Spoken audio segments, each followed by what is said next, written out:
Welcome to Fueling Growth Marketing for Auto Repair Shops. I'm Zane Taylor, and today we're unpacking how to turn customer feedback into marketing gold. Joining me is our resident strategist, Brian Baines, and I'm thrilled to have you here. In this episode, we'll connect the dots between rankings, conversion, and trust, and lay out a repeatable system you can run from the front counter. Stick with us for scripts, compliance musts, response templates, and ways to repurpose feedback into content that actually moves the needle. We'll also talk about optimizing your Google business profile, review timing, and what to do when something goes sideways so you're never stuck without a plan. Whether you're a single-base startup or a 5-location operation, you'll leave with a playbook you can implement this week. Thanks for having me. Reviews matter for 3 reasons. First, visibility. Fresh, high-quality reviews are a ranking factor in Google's local pack and maps, especially when they contain service keywords and city names. Second, conversion. When someone compares 3 shops, star rating, review velocity, and authentic responses often decide who gets the call. Third, trust. For first-time customers with a broken car and anxiety, peer proof lowers risk more than any ad. We've seen shops jump from sporadic calls to steady pipelines simply by increasing review volume, responding consistently, and showcasing testimonials where shoppers actually look. As a rule of thumb, moving from a 4.0 to a 4.6 average can lift call-through rates by double digits, and a steady cadence of new reviews signals an active, dependable business. That alignment with visibility, conversion, and trust is what we see in the data. If a shop only improves one thing this quarter, I'd pick reviews because they affect both ranking and the human decision at the same time. Let's ground this in where feedback lives.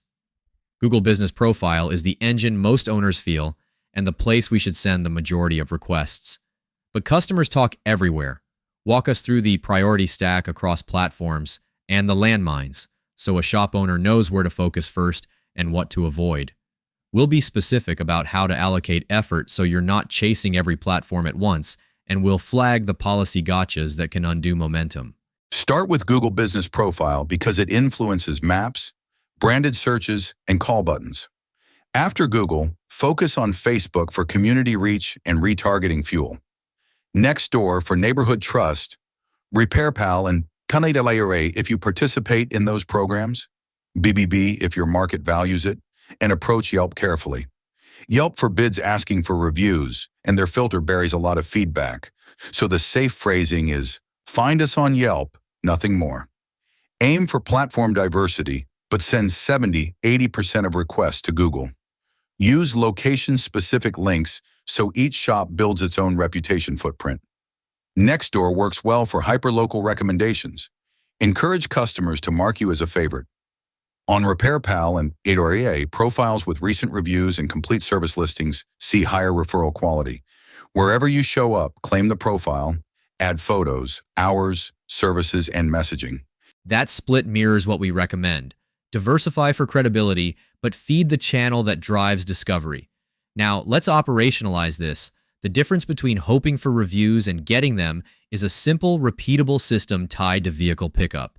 I want to cover the ask, the automation, and timing because timing alone can double results.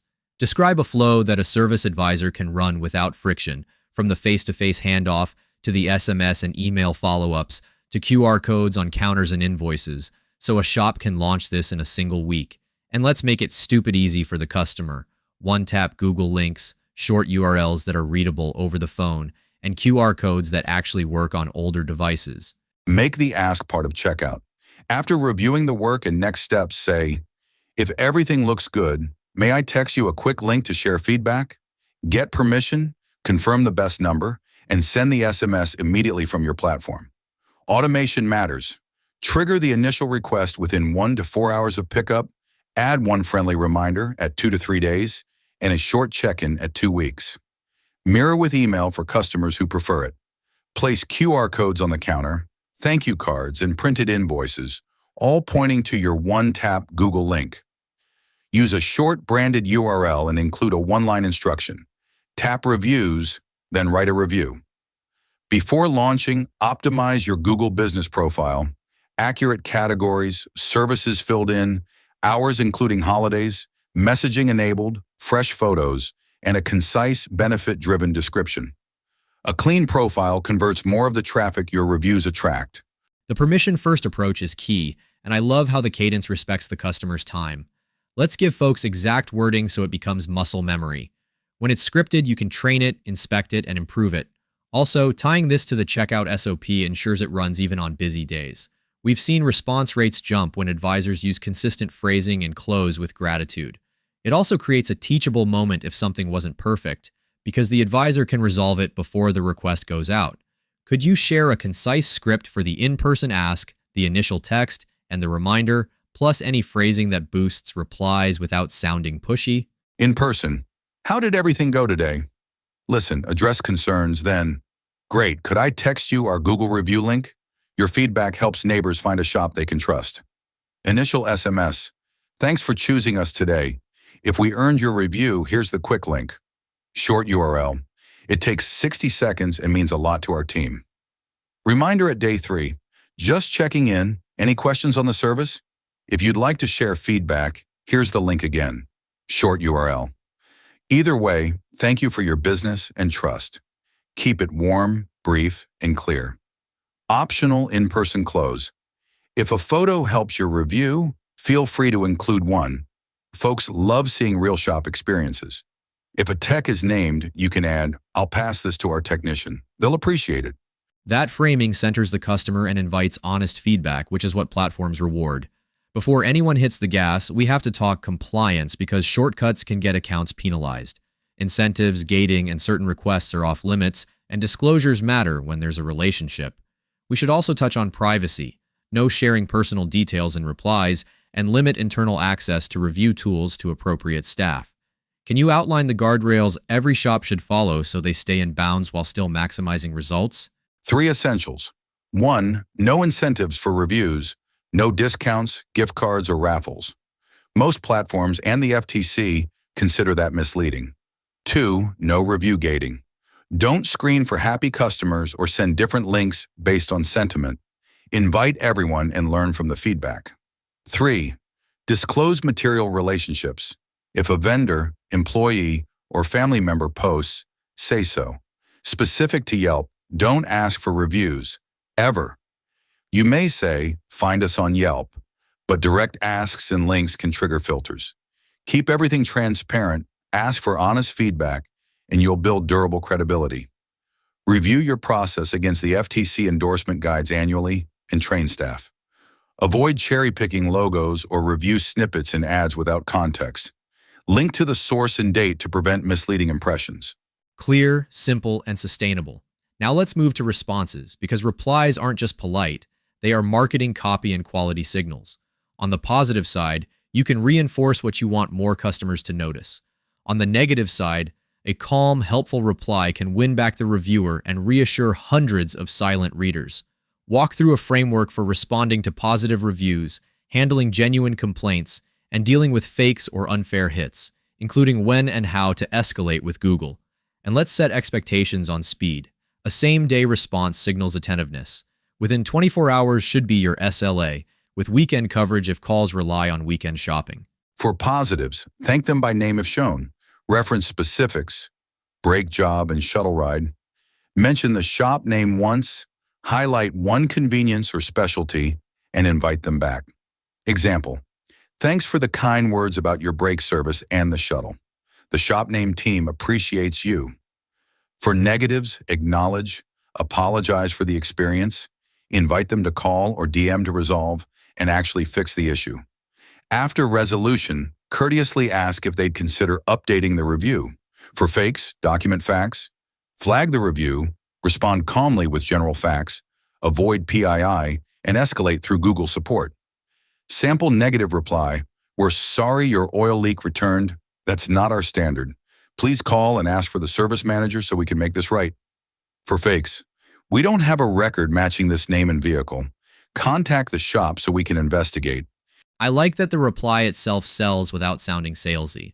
The moment you mention a service, a convenience, or a warranty in context, you're teaching prospects how to choose you. Let's expand that into proactive marketing. Reviews can power social, websites, emails, and even the lobby TV, and there's a clear SEO angle when we mine the language customers use. Can you share ways to repurpose feedback into assets and how to weave those keywords into GBP services, website copy, FAQs, and Google Posts? I also want to hit website presentation and schema do's and don'ts, plus how lobby slides and print inserts extend the life of a single great review into months of influence. Turn reviews into a content engine. Do a review of the month's social post with a customer, quote, photo of the vehicle type, and a short caption linking to your scheduler. Record simple testimonial videos at pickup. Create before and after stories for big repairs. Add a testimonials page to your site and sprinkle short quotes on service pages. For SEO, mine repeated themes: brakes, AC, hybrid, diesel, same day, financing, shuttle, and integrate them into GBP services, descriptions, and Google Posts, plus FAQs on your site. Avoid self-serving review schema. Focus on earning stars on third-party platforms. Feature a rotating Review of the Week slide on the lobby TV. Add a testimonial insert to repair folders or thank you postcards. Spotlight one review in your monthly email. Place relevant quotes on each service page. Great call on schema. The safest stars live off-site. Let's connect feedback to operations. When owners tag themes, price, timing, communication, cleanliness, they can fix root causes, then tell the story publicly. It also fuels training and recognition. And for multi-location shops, distribution matters so each store shines locally. Finally, we need to measure what matters and choose tools that match the workflow. Walk us through building that improvement loop, encouraging richer photo and video reviews, multi-location best practices, the metrics to watch, and platforms that streamline the process. When you celebrate names in morning huddles, you reinforce behaviors like proactive ETA updates and clean vehicle delivery. For multi-location leadership, publish a dashboard so stores see distribution goals and learn from peers who excel. Create an internal tagging system. Categorize feedback by topic, price, timing, communication, cleanliness, convenience, quality, and log vehicle and advisor. Review tags weekly, assign owners, and publish "You Said We Did" updates across your website, Google Posts, email, and lobby TV. Recognize team members named in reviews with shout-outs, small bonuses, or added responsibility to reinforce the behaviors you want. Encourage richer reviews by adding, if you can, include a photo or short video. It helps neighbors see what we do. For multi-location operations, use location-specific review links, set even distribution targets, and build location pages featuring local testimonials. Metrics to watch: monthly review velocity, average rating, response time, platform distribution, keyword themes, and calls and direction requests in GBP Insights. Tools: Podium, Nice Job, GatherUp, Grade.us, Birdeye, or a DIY stack with your management system plus SMS and email. Quick start: generate your Google review link, print a counter QR sign, add a text template to your POS or CRM, train advisors, draft response templates, and run a 30-day review drive with daily huddles. That's a blueprint teams can run tomorrow. I appreciate how the loop closes: ask, respond, learn, improve, and market the wins. When owners celebrate staff named in reviews, the culture shifts toward proactive communication and cleaner handoffs, which, ironically, prevents negative feedback in the first place. Start small: one link, one script, one counter QR, one huddle. Consistency over a month will change your trajectory. Before we wrap, here's the best way to get direct help from our team. If you've been hesitant because it felt complicated, consider this your permission to start imperfectly and improve in motion. Momentum matters more than perfection, and your future customers are already reading. Need help? Contact M. Benoit Associates at support@benoitassociates.com. That's a wrap for today's episode of Fueling Growth, Marketing for Auto Repair Shops. You learned why reviews matter for ranking, conversion, and trust, how to build a simple review-getting system, what compliance lines not to cross, and how to respond to positive, negative, and fake reviews with confidence. We covered turning feedback into social posts, videos, website testimonials, Google Posts, and keyword-rich content, plus the internal loop that fixes issues and celebrates your team. Start with one link, one script, and one huddle, and build from there. If you found value, follow the show and share it with another shop owner. Until next time, keep serving customers and growing.